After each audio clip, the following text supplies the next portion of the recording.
Bonjour à toutes et à tous, c'est Alexandre pour Juicy Vaps et aujourd'hui on se retrouve pour une actualité vape et les news vape les plus marquantes, l'actualité sur la cigarette électronique et le monde de la vape, c'est tout de suite dans cette actualité vape 5, la cinquième de cette année 2018.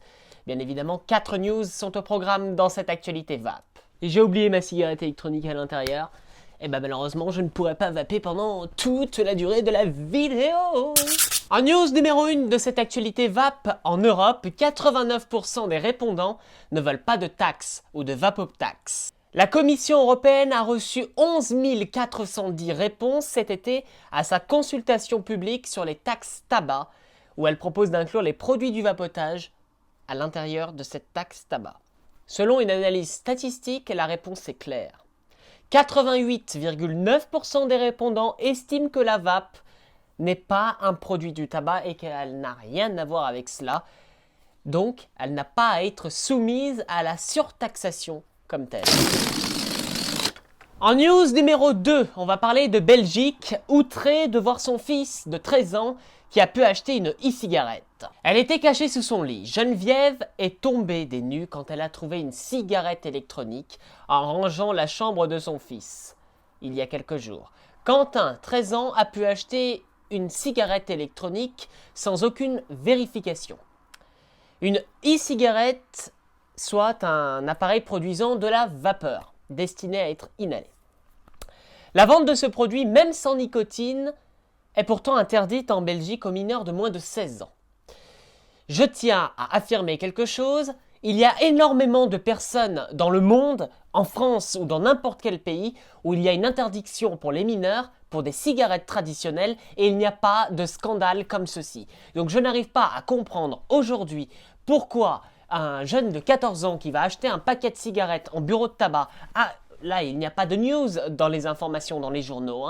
Par contre, quand c'est une e-cigarette, pourquoi ils viennent nous faire chier avec ces informations, sérieusement. Que ce soit des cigarettes traditionnelles ou des e-cigarettes, c'est exactement le même problème. Des mineurs en achètent des vraies cigarettes. Même peut-être plus que des cigarettes électroniques, peut-être même plus que des cigarettes électroniques. Donc, il faut arrêter avec ce chipotage. D'accord, je suis d'accord, c'est pas normal qu'un enfant de 13 ans, qu'un adolescent de 13 ans aille acheter une cigarette électronique et qu'on ne le contrôle pas. Je suis d'accord avec cela, mais c'est également pas normal qu'un jeune de 13 ans qui va acheter des cigarettes traditionnelles aille en acheter. Je suis tout à fait d'accord aussi avec ça, que vous êtes d'accord avec moi. Je sais que vous êtes d'accord avec moi. Mais ce que je ne comprends pas, c'est que pourquoi ce genre d'information fait du hot news, alors que quand c'est des cigarettes traditionnelles, là, on ne dit rien. Là, on ne dit rien. Donc, il est temps de m'énerver parce que ça commence sérieusement à m'énerver. Tout simplement. Pas contre vous, contre les journalistes. En news numéro 3 de cette actualité vape, on va parler du Royaume-Uni, un nombre de fumeurs qui est en chute libre. Le nombre de fumeurs est en chute libre au Royaume-Uni depuis 2014.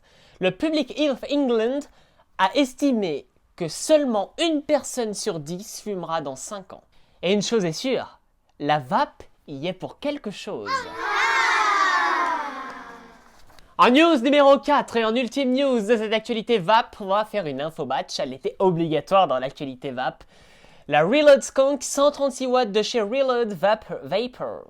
Aujourd'hui c'est parti, on part au cœur des États-Unis, chez Reload Vapor, afin de découvrir une nouvelle box électronique mécanique, la Reload Skunk 136 watts.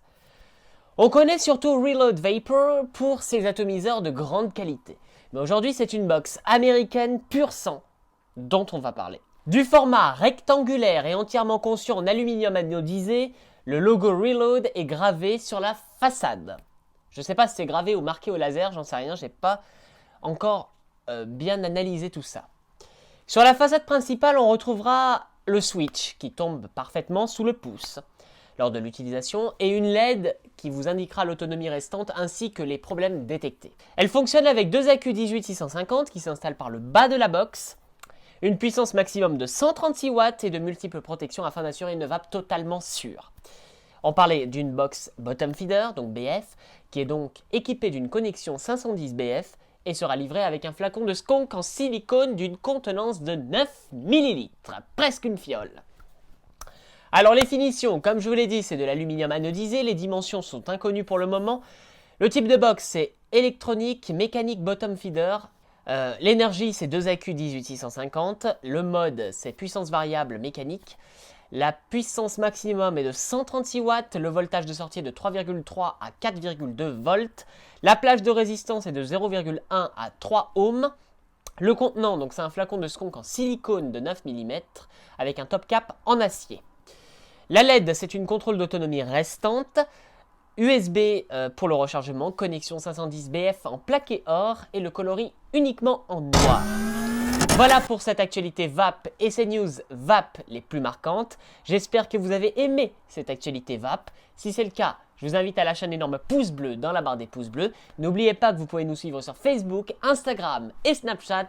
Tous les liens sont dans la description de la vidéo. Et malheureusement, je ne peux pas vaper et vous souhaiter bonne VAP, mais je vous souhaite quand même bonne VAP. On se retrouve très bientôt pour une nouvelle review, très bientôt pour une nouvelle ActuVap et très bientôt tout simplement.